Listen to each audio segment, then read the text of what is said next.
In this episode of Motive Tech, we take a look at the latest turbocharger from Garrett Advancing Motion, the G40.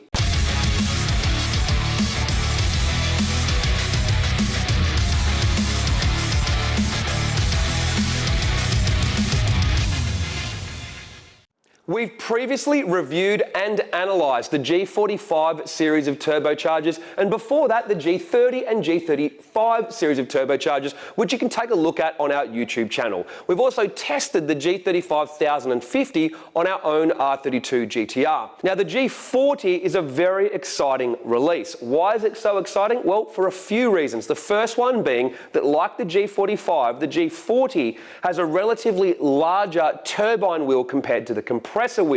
Why is that exciting and important? Well, I've explained in the last video that modern engines running on E85, big RPM and big boost, simply just have a lot more exhaust mass to deal with, i.e. they need to flow more through the turbine wheel. E85, you need more of it, so even in the exhaust gas there's more of it and it's heavier. That's why sizing of turbochargers has changed a lot in the last 10-20 years. Instead of a small turbine, big compressor, a lot of turbochargers now need a bigger turbine and smaller compressor because they just need to flow that exhaust gas. And this turbocharger, like the G45, has a relatively large turbine wheel. Another reason it's exciting is they never made a Gen 2 GTX 4088R. So this turbo, I guess you could consider, is the development of the GTX 4088 Gen 1. And the other reason it's so exciting about this turbocharger, it is more of a direct competitor to a turbocharger that Garrett didn't really have a competitor for, and that is the 6870 size turbocharger, with this essentially being a 7170 with the G40 1150. So we're hoping that this turbocharger will compete with the 6870 size turbocharger. Now before we start looking at sizing and compressor maps and stuff, let's take a quick overview of some of the points of the G series range of turbocharger. The G series uses new advanced aerodynamics on both the compressor and turbine wheel. The billet compressor wheel combined with Inconel turbine wheel means the rotating assembly is lighter for better response and it is more durable. The lightweight backing plates means the overall weight of the turbo is lowered as well. The center cartridge uses dual ceramic ball bearings with cages and comes with water fittings. The compressor cover has an integrated pressure port and speed sensor. So the G40 comes in two sizes, the 900 and the 1150, and this is the horsepower rating of the compressor wheel. Now the 900 has a 62mm inducer with an 88mm exducer, and the 1150 has a 71mm inducer and the exact same size exducer at 88mm. This basically means that the outer largest size of the compressor wheel is the same on both, so therefore the compressor cover is the same size for both turbochargers, except they're just machined differently on the inside so they don't swap over. The turbine wheel and turbine housing is the same on both turbochargers. 77mm inducer and a 70mm exducer. Basically we have a 6270 and a 7170 in terms of the sizing of the G40. Rear housings are available from 0.85 to 1.19 in both V-band and in a T4 twin scroll, the V-band being the highest flowing option of them all.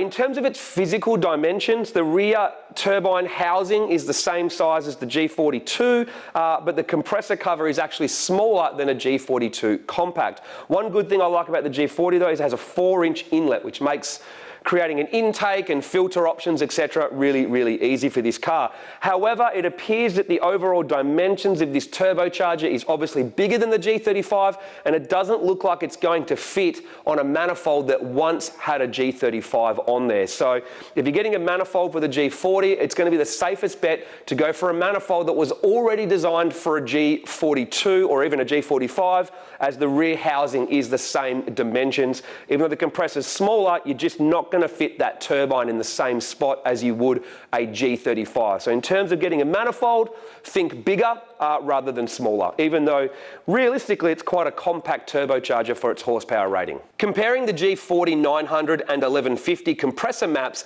it's easy to see that the 900 has 80% efficiency, but it is at much lower pressure ratios, while the 1150 has 78% efficiency, but higher pressure ratios. Basically, the 900 would suit a lower boost application such as circuit or a larger capacity engine, while the 1150 is suited to higher boost levels such as on a small capacity but high revving engine or for drag racing. My personal opinion is that the G40 1150 would be perfect on a small capacity but high boost, high RPM 6-cylinder engine such as a 2J or an RB. I've already heard of one of these turbos making 1,070 at the hubs on a 2JZ, which is pretty much perfect for the type of setup you'd put this turbo onto, and it should be super responsive on the street compared to that power level versus the type of turbos that you used to need to make 1,000 horsepower. I'm actually really tempted to test this out on our GTR as well as the G45. In fact, I probably will. So now let's get to the comparison of the G40 and the GTX 4088R. So the GTX 4088R is rated to 850 horsepower, only 50 horsepower less than the G4900, but 300 horsepower less than the 1150. If you have a look at the sizing of the compressor and turbine wheels, it has the same size X-juicer on the compressor at 88 millimeters, but it has a 65 millimeter in-juicer, bigger than the 900, smaller than the 1150. On the turbine side, it has a 77 millimeter in-juicer, but versus a smaller 68 millimeter X-juicer.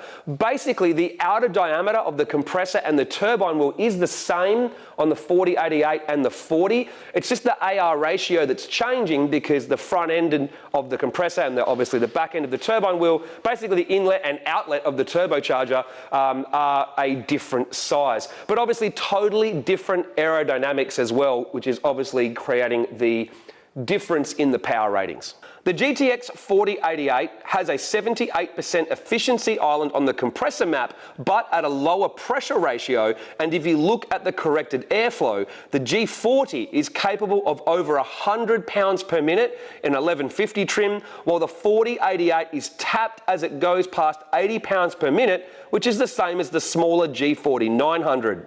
So basically, the G40 900 can make the same power as a GTX 4088R while being more responsive and doing it more efficiently, while the G40 1150 can make 300 or so more horsepower than the GTX 4088R, but using more boost and probably for no difference in response due to the better aerodynamics. So basically, same power, more responsive and easier, or more power without a loss in response. So in other words, better technology doing better things when you compare the GTX 4088R Gen 1 and the G40 range of turbochargers. On the turbine side, the G40 can flow up to 16% more than the GTX 4088R with 42 versus 37 pounds per minute in the largest option of a 1.19. So in summary, and as the name suggests, the G40 is the perfect solution as an in-betweener for the G35 series of turbos, which are considered very responsive and smaller turbochargers, versus the larger G42 and G45 stuff. I basically see this as the perfect turbo to make 1,000 horsepower at the hubs, yet remain completely drivable. And this would be my pick on something like a 2J or a 2.8, 3 litre or 3.2 litre RB to have the perfect street car. You get your 1,000 horsepower, but you still get something nice and drivable. Basically, I think this turbo will be the one that lets you have your cake and you can eat it as well, because the G35 is super responsive, but it taps out, or the G42 and G45 range, they're starting to get pretty big and become more of a drag-orientated turbocharger on the smaller capacity stuff. Not that they're not good, it's just they're just big. So this should be the ultimate 1,000 horsepower street car turbocharger, and hopefully I get to prove that.